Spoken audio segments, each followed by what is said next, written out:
Hello and welcome back to the Deirra Show, everyone. Thank you so much for joining me today. We have founder of Kissing Lions Public Relations and New York State Trauma Informed Network and Resource Center Advisory Council member, Kahshanna Evans. Hello. Hi, Kahshanna. Thank you for being here today. Ladies and gentlemen, everyone, I am so excited for Kahshanna to be here today because she's also a trauma-informed consultant. And the way that she shares her stories and empowers her audience members, I want this audience to listen to what she has to say. So, Kahshanna, being the founder of Kissing Lions Public Relations, you represent the client's lifestyle. And how does that perception, how do you feel that perception is important? So I think this is a great question. So I am a communications professional, also referred to as a publicist, sometimes integrated marketing, right? All of these things kind of intersect. So I will work with purpose-driven clients or clients in the wellness, culture, and art spaces, and really kind of center on their special story. What is their newsworthy announcement? And we will just kind of build a strategy and ways to help the world know all about what they're doing. So companies might do things like have social media internally. What I do is I come in and support them and provide strategies and say, oh my gosh, you'd be perfect for this magazine. You'd be perfect for this show. And from there, what I really love about that is that people start to see a mirror of how special they are. Sometimes we do our work, but we don't really get to see what it's doing or what it looks like.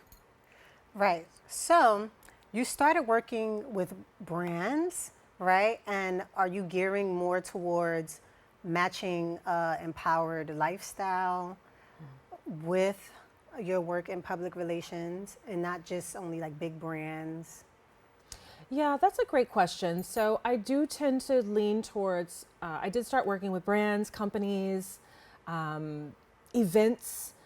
I do tend to lean towards purpose-driven, subject matter experts, purpose-driven brands or founders or innovators.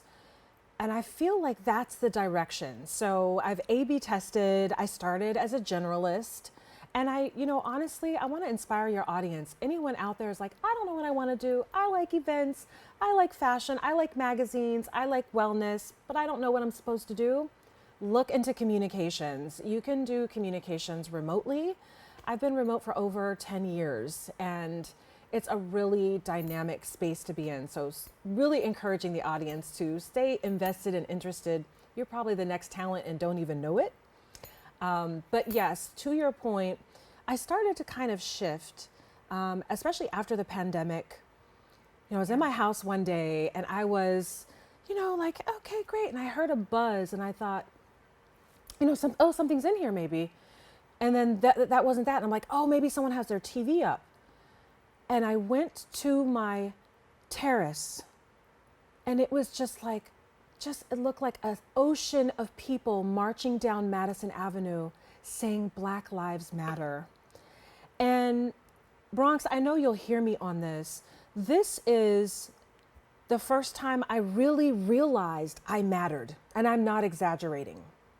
So it was a really powerful moment to me, and it was almost like this permission to really embrace my identity more than just fitting in with people to be accepted. I got to really go deeper, and I realized I'm not spending nearly enough time in the trauma-informed space. Like, that's my jam. So eventually I just kind of kept going with that. And now in Kissing Lions, focusing on what I'm calling developing a framework.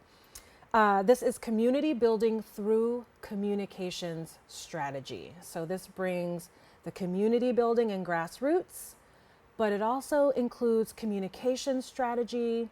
And there's a little media literacy mixed into there so that our communities can know you don't have to wait for someone to say you're special enough to write about. We own our own stories. So that's where a lot of that's coming from. Wow, this is really impactful. And I'm glad that you had that self-revelation and you said something important that you felt you actually mattered when you saw the Black Lives Matter protests along Madison Avenue, right? So I want to know what influences your work today? Is it like pairing that mission with your values? And, you know, actually, you grew up in California, right? And then you entered the model industry at a younger age, right? That's right. Okay. Can you tell me a little bit more about that and how you grew up and then what led you to New York? Absolutely. So just to tell on myself, I've been in New York City for 30 years. And I know people are like, oh my God, don't say it. But I'm really proud of that. I'm really, I'm proud of this city. I'm proud of growing up in Southern California.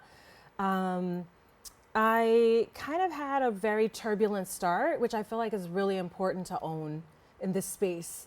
It's important for us to know that we can have the capacity to begin in one place and go as far as we can possibly go, just based on our own will, our own dreams. So I ended up in the fashion world. I had like 1 year of fashion design college and then kind of got bullied out.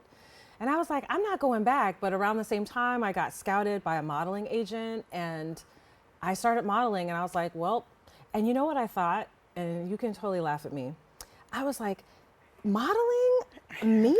And I'm like, by the time that, I think that's for pretty people, but by the time they don't know I'm not pretty, I'll have all the money I need. And I really thought that. Yes. So I was in that industry for, years and years, traveling to, France and the UK and South Africa and all these different places. And I got burnout.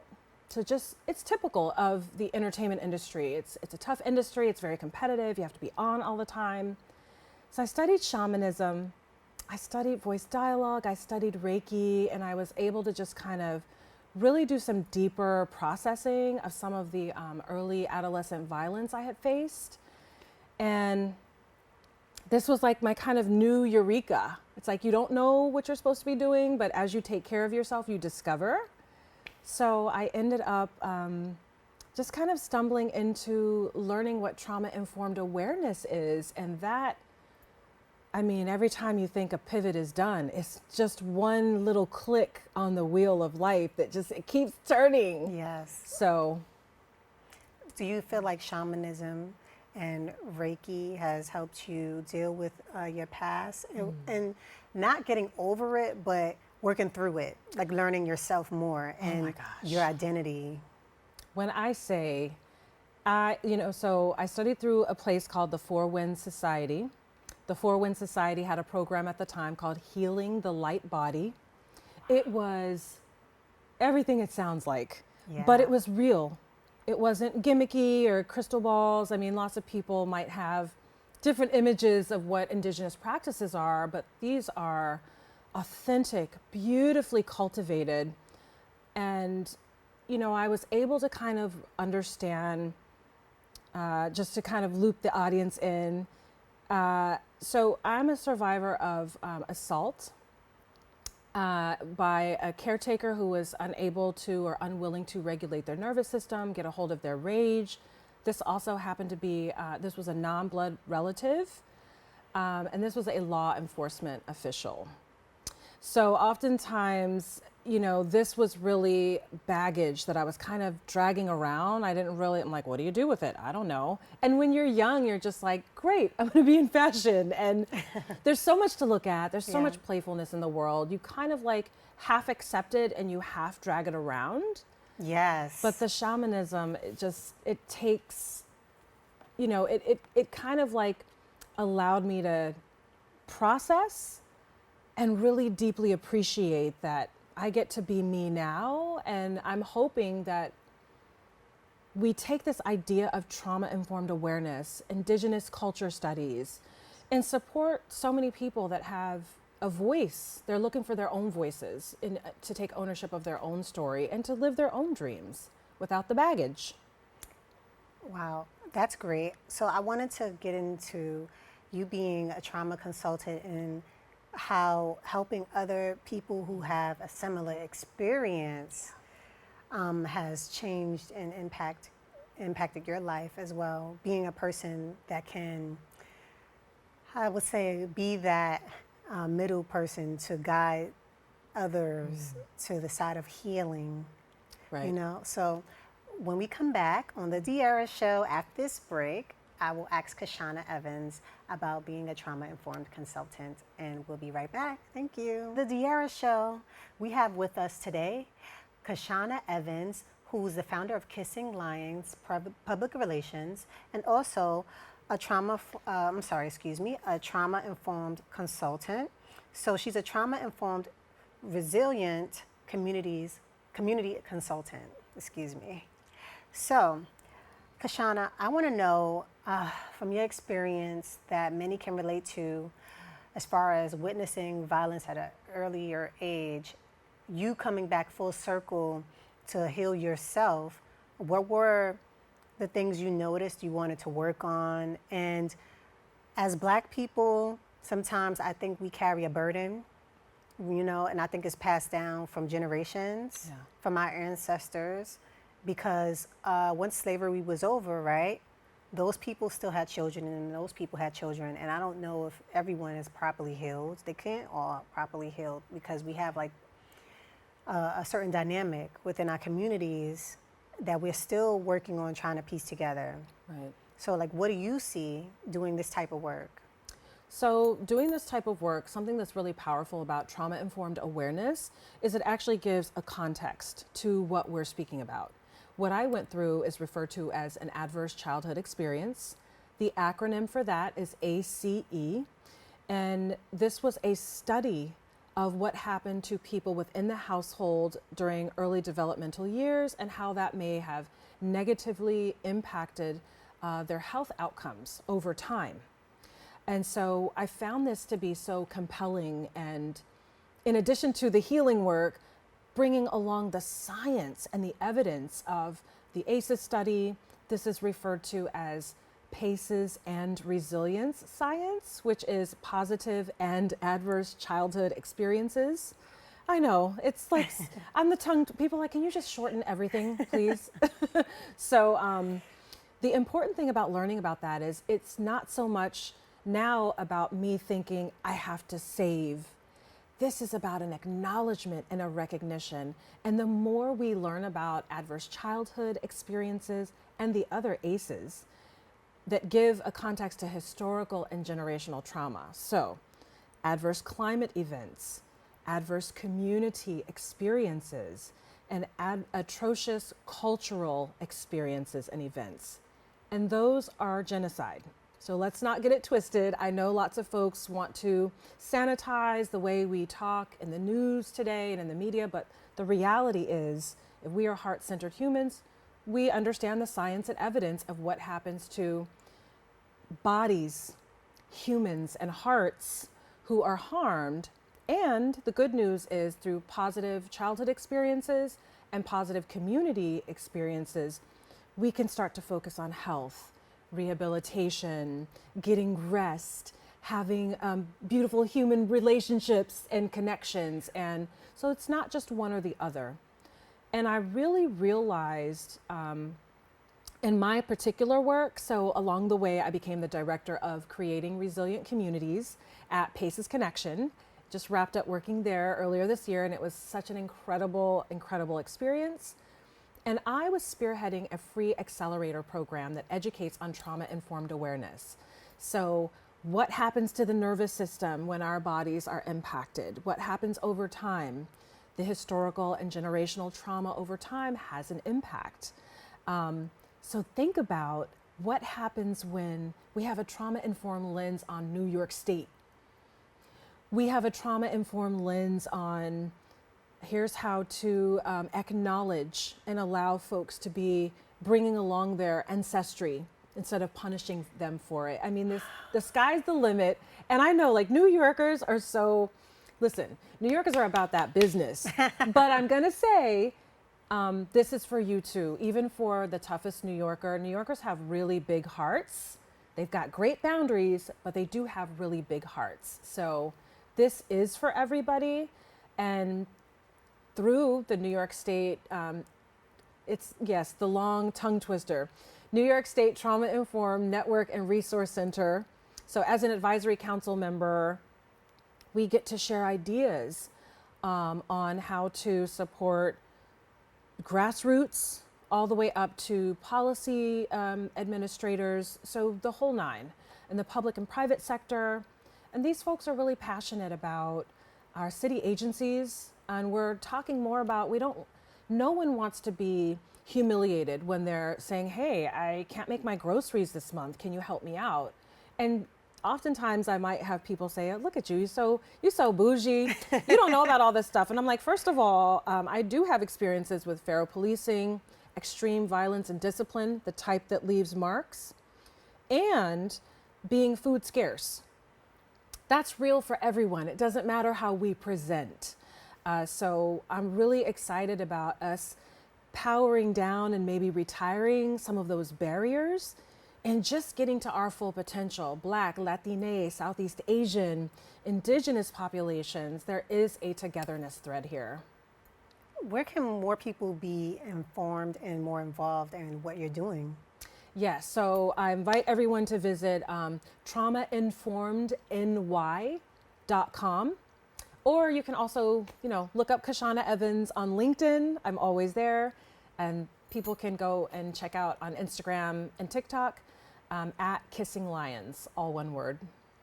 Awesome. So I met you at an event called Rooting for Everyone Black. Yeah.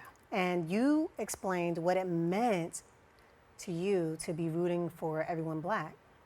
Can you talk a little bit about that? So it's a whopper. So this concept came about through a group of Forbes Black members, and they were particularly inspired to something that Issa Rae said in 2017 when asked on the red carpet, who do you think's gonna win? Who are you rooting for? And she's like, I'm just rooting for everyone Black. So we all love Issa for her quick snaps and just keeping it real. Yeah. And I think for me, rooting for everyone Black, there was a question that evening, and it was, I think my perspective now is that how can you root for everyone Black? It can't all be roses and rainbows, right? Right. So my argument is, or I guess my yes and, right? So the yes and is, I don't think rooting for everyone Black is about showcasing and performance. I do think it's about taking the risk to be heart-centered, doing the due diligence to understand historic and generational trauma and how that impacts our bodies, our nervous systems, right? Hashtag Black nervous systems matter, not just everyone else's, right? And it does impact the way we think. My memory is impacted. Like sometimes people are like, Kahshanna, you don't remember? And I'm like, no, actually I don't. Like my assault and certain things change, right? So here I am, but I'm really passionate to empower people. Don't be shy about your lisp, your stutter. One side of your body doesn't have as much rhythm as the other because we have been impacted, but we stand strong, right? So there's this really beautiful power there. And I think rooting for everyone Black is also, this trauma-informed conversation to me is helpful because, people say accountability. I'm gonna say education. The law enforcement official that harmed my family and I with impunity, what would we say to these officers out here that don't have the proper training, who have not learned how to regulate their nervous system, right? So I'm not centering any one person, nor am I a harmer's fixer. I'm not here to do that. However, if we have these conversations, if this is our language, we can really put some specifics onto what that harm has done and help educate folks as to, here's why we need to learn to educate these folks that are needing brute force at work, police officers, military, other folks that really, they need that strength and that, they have to be, have all the boldness in the workplace, but it can't come home with you, right? When you have sensitive and vulnerable communities at home. And what the trauma-informed piece does is it helps us to just kind of understand it's really not a shaming education. It's just the science and evidence. When you do X, Y, Z happens. So it really is helping us to kind of shift out of the story momentarily and get into what happened to my person, my body when I was harmed. And you asked me this amazing question during the break. So I want to circle back to something that you said. Why? What's up with this torch you're carrying? Yes. So I do carry a torch for this work for a sister that is a sadly estranged late sister who's no longer with us. She lived a lot longer than I ever thought she would. And each year, the back-to-back death day and birthday she has, February 21st and 22nd, I learn something new every single year. That happens during Black History Month. So Yes. my belief is that this torch is for kids like us. It's for us. It's for everyone. It's for the abuela. You know, some people have that crabby abuela. She's always Yes. throwing a chancla at you, and you know what I mean? So Right. there's so many opportunities we have across generations. The baby cousins, the older aunties, the grandpa.